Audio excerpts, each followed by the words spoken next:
Keir Starmer accused of not caring about Luton's future. That's the fiery accusation coming out of today's PMQs, where the Prime Minister was cornered over the potential closure of Vauxhall's Luton plant, threatening the livelihoods of over 1,100 workers. And just when you thought it couldn't get worse, Starmer found himself in a heated clash with opposition leader Kemi Badenoch, who didn't hold back. She slammed Starmer for his out-of-touch policies and questioned his commitment to protecting British jobs.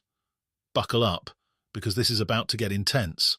But the bottom line is that in all that he has said, he doesn't seem to care about the young people who will lose their jobs as a result of his budget. Perhaps he can show more concern for the 1,100 people who found out yesterday that they could lose their jobs at Vauxhall's plant in Luton. So while he flies around making unilateral commitments, back home, the real-world effects are businesses closing in Bedfordshire and Basildon. Does the Prime Minister stand by his promise to ban the sale of petrol cars by 2030, even if more jobs will be lost? Prime Minister. Mr. Speaker, I wouldn't normally invite a heckle, but that one was accurate. Mr. Speaker, the question of the position of jobs in Luton is a very serious one, and families and workers will be very worried, and we are obviously engaging with them. I would remind the Leader of the Opposition that the EV mandates that are an issue in this particular case were actually introduced by the last government. I would also remind her that she was the business secretary that introduced them. We're getting on with supporting those communities. She's shouting from the sideline. Keir Starmer and Kemi Badenoch clash over Vauxhall's Luton plant closure. The closure of Vauxhall's Luton plant has become a symbol of the growing tension between political promises and economic realities. Stellantis, the company behind Vauxhall, announced plans to consolidate electric vehicle (EV) production at its Ellesmere port facility in Cheshire, a move that includes a £50 million investment. But for the 1,100 workers in Luton who may lose their jobs, this announcement has brought nothing but devastation. Today at PMQs, those concerns boiled over, with Keir Starmer on the defensive and Kemi Badenoch seizing the moment to lay into the Labour government's policies. Labour MP Rachel Hopkins, who represents Luton South, led the charge, calling the closure devastating news for our town. She demanded assurances from the Prime Minister that the government would deliver a cross-departmental response to safeguard skilled jobs and Luton's economic future. Starmer's response, while measured, did little to satisfy critics. He described the situation as very serious and promised a government statement later in the day, adding that ongoing talks were taking place with Stellantis and union leaders to mitigate the fallout, but Kemi Badenoch was quick to challenge Starmer's narrative. In a cutting exchange, Badenoch accused Starmer of being disconnected from the lives of the workers affected. The bottom line is that he doesn't seem to care about the young people who will lose their jobs as a result of his budget, Badenoch said. Perhaps he can show more concern for the 1,100 people who found out yesterday that they could lose their jobs at Vauxhall's plant in Luton. Then came her pointed attack on Labour's green policies, asking whether Starmer still stood by his commitment to ban petrol car sales by 2030, despite the risk to manufacturing jobs. Starmer attempted to parry, reminding Badenoch that the EV mandate was introduced by the previous Conservative government, of which she had been a member. I would remind the Leader of the Opposition that the EV mandate in this case was actually introduced by the last government. I would also remind her that she was the business secretary who introduced it, Starmer said, drawing murmurs from the Labour benches. However, the deflection only served to escalate the clash. Badenoch fired back, accusing Starmer of hiding behind technicalities while workers faced an uncertain future. Excuses won't save jobs, Prime Minister. Your government is failing the people of Luton while prioritising eco-targets that are unachievable and unfair, Badenoch said, her words cutting through the chamber. The exchange has sent shockwaves through the automotive industry, where the stakes are already high.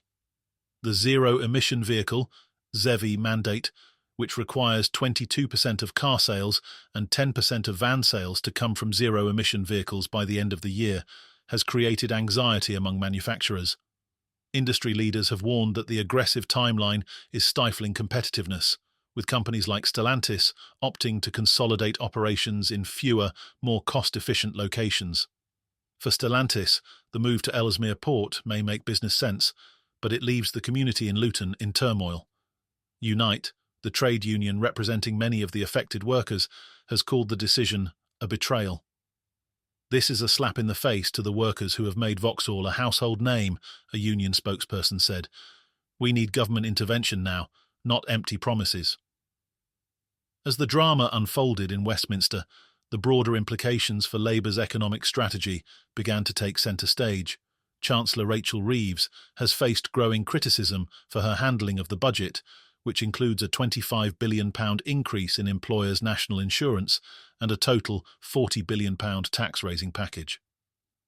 Reeves has defended her choices, arguing that tough decisions were necessary to stabilise the economy, but her reassurances have failed to quell discontent among business leaders. Former Work and Pensions Secretary Mel Stride has been one of Reeves's most vocal critics, calling her pledge of no further tax hikes foolhardy. Speaking to GB News, Stride warned that Reeves had boxed herself in by making promises she might not be able to keep.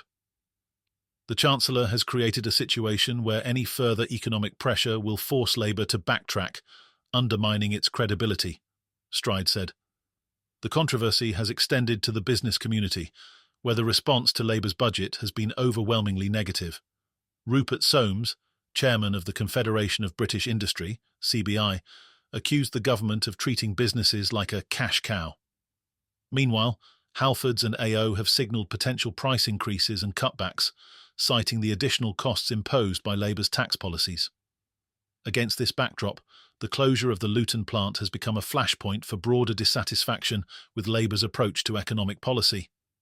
Workers and their families in Luton feel caught in the crossfire, unsure of what the future holds.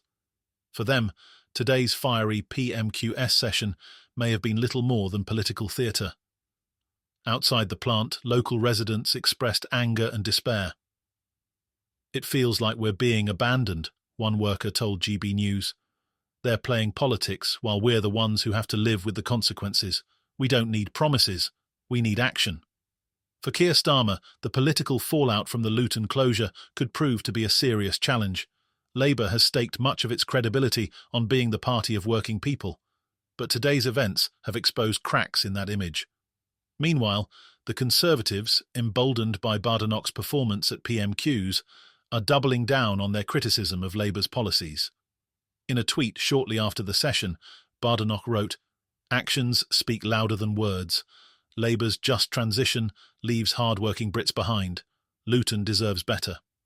The message quickly gained traction online, with supporters praising Badenoch's bold stance and critics accusing her of opportunism. As the dust settles, the question remains, can Keir Starmer weather this storm? The closure of the Vauxhall plant may be just one event in a larger narrative, but its impact could be far-reaching. With thousands of livelihoods at stake and the opposition smelling blood, the stakes for Starmer and his government have never been higher. This is a story that's far from over. How the government responds in the coming weeks will determine not just the future of the workers in Luton, but also the credibility of Labour's leadership in the face of mounting economic challenges.